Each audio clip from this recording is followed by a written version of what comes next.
move out of summer and into fall, UNL Extension weed science educator Lowell Sandell says now is a good time to keep an eye out for winter annual weeds. We talked with Lowell this week about what weeds to look for, the timetable for spraying, and important label restrictions for producers using fields to graze.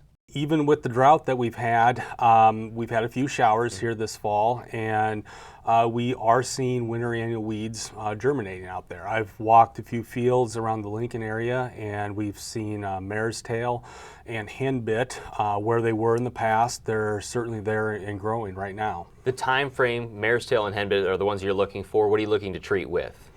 Yeah, so there's a couple things that I think folks ought to think about here this fall. If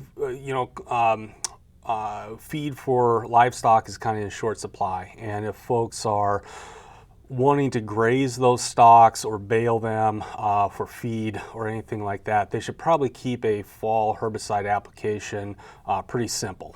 Probably a simple 2,4-D and glyphosate program is probably the best way to go because your grazing restrictions are not they aren't very restrictive with those products. As opposed to something else where you wouldn't be able to graze then after? Yeah, like a number of our soybean products, folks rotating ground to soybeans, they may think about a residual application this fall with something like Classic or something like that, and while that would be very beneficial from a weed management standpoint, technically they cannot use the corn stover as a food source then, because it's not on label.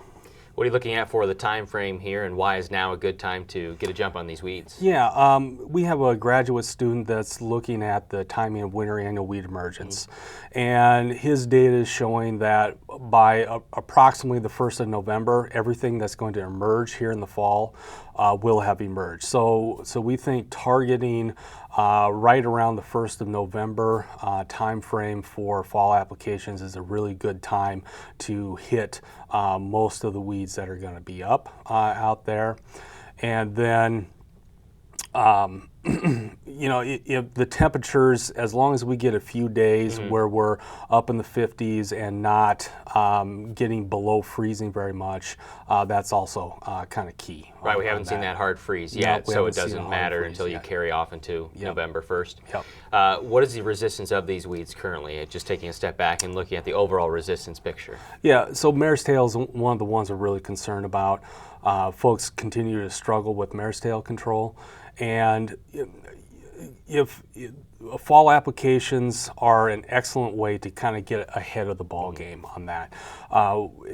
Some of the data is suggesting that, at least in the western corn belt, quite a bit of that mare's tail is still germinating and coming up in the fall. And controlling it with a simple 2,4-D or dicamba-based program is pretty effective.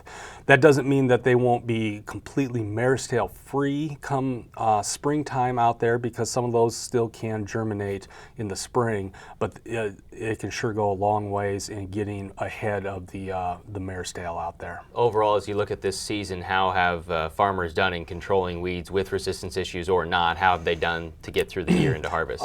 It's been a challenging year this year. I'll say that up front.